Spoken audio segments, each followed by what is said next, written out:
Hello students, आपके अपने YouTube channel study point पर आप सभी का स्वागत है। कैसे आप सभी, आई होप आप सब अच्छे होंगे। तो हमारी सीरीज चल रही थी कि कारक किसे कहते हैं। कारक की सीरीज में हमने कर्ता कारक और कर्म कारक दोनों पढ़ लिए थे। आज है कर्ण कारक। कर्ण कारक तीसरा है कर्ण कारक। तो आज हम कर्ण कारक के बारे में डिटेल से पढ़ेंगे। तो चलिए शुरू करते हैं। तो कर्ता कर्ण कारक किसे कहते हैं? वाक्य में कर्ता जिस साधन या माध्यम से क्रिया करता है, कि जो काम को करने वाला है कर्ता, वो जिस साधन का प्रयोग करता है क्रिया करने में, उसे क्या कहते हैं? कर्ण कारक कहते हैं। इसका विभक्ति क्या है? इसका विभक्ति चिन्ह से या के द्वारा, से या के द्वारा इसका विभक्ति चिन्ह है। इसके माध्यम से हम इसको पहचानेंगे। तो चलिए इसके उदाहरण देखते हैं।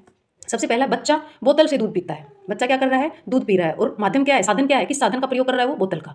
तो जहां इसमें क्या बोला था कि कर्ता जिस कार्य को करने के लिए जिस साधन या माध्यम का प्रयोग करता है उसको क्या कहेंगे? कर्ण कारक कहेंगे। तो इसमें इसने किस माध्यम का, किस साधन का प्रयोग किया? बोतल का। कि बच्चा क्या है? बच्चा करता है और वो क्या क्रिया क्या कर रहा है? दूध पीने की क्रिया कर रहा है। और दूध पीने की क्रिया में वो किस साधन का प्रयोग कर रहा है? बोतल का। बोतल का प्रयोग कर रहा है। तो इसलिए इसमें क्या हो गया? कर्ण कारक हो गया।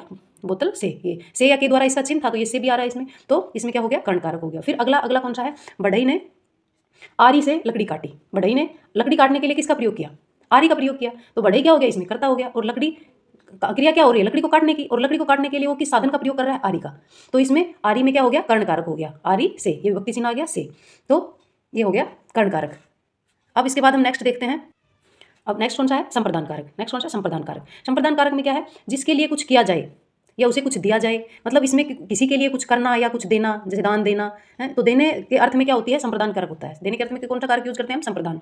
जिसके लिए कुछ किया जाए या उसे कुछ दिया जाए, दान देने के भाव में लगा लो, या किसी के लिए कुछ करना है उसके लिए, उसमें क्या होगा? संप्रदान कारक। इसका विभक्ति चिन्ह क्या है? को या के लिए। इसका विभक्ति चिन्ह को या के लिए होता है। तो चलो उदाहरण के माध्यम से हम समझते हैं। गरीबों को खाना दो। गरीबों को खाना दो। तो यहाँ क्या हो रहा है? कुछ देने का भाव हो रहा है कि गरीबों को क्या दिया जा रहा है? खाना दिया जा रहा है। तो देने के भाव में बताया था ना, कुछ देने के भाव हो। तो देने का भाव क्या है इसमें? कि गरीबों को क्या दिया जा रहा है? खाना दिया जा रहा है। तो यहाँ क्या हो गया? अधिक ना, सॉरी, संप्रदान कारक हो गया। कौन सा हो गया? संप्रदान। विभक्ति चिन्ह क्या था? को।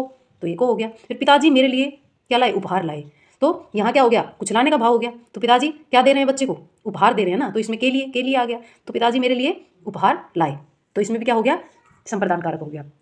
तो आज हम ये दो ही पढ़ेंगे। पहला, तीसरा कौन सा पढ़ा हमने? कर्ण कारक था, कर्ण कारक और फिर संप्रदान कारक। तो कर्ण कारक और संप्रदान में आई होप आपको कोई डाउट नहीं है, नहीं होगा। और फिर भी अगर आपको कोई डाउट है तो आप कमेंट कर दीजिएगा, मैं उसका रिप्लाई अवश्य करूंगी। तो कर्ण कारक पढ़ लिया था। इसका विभक्ति चिन्ह क्या था? से या के द्वारा। इसमें किसी जो कर्ता कोई कार्य करता है तो उस क्रिया करने के लिए किसी साधन या माध्यम का प्रयोग करता है, उसके लिए कर्ण कारक का प्रयोग किया जाता है। बच्चा बोतल से दूध पीता है, बढ़ियारी से लकड़ी काटता है। फिर था संप्रदान। संप्रदान में कुछ करना किसी के लिए या कुछ दिया जाए, दान देने के भाव में, इन सब में किसका प्रयोग होता है?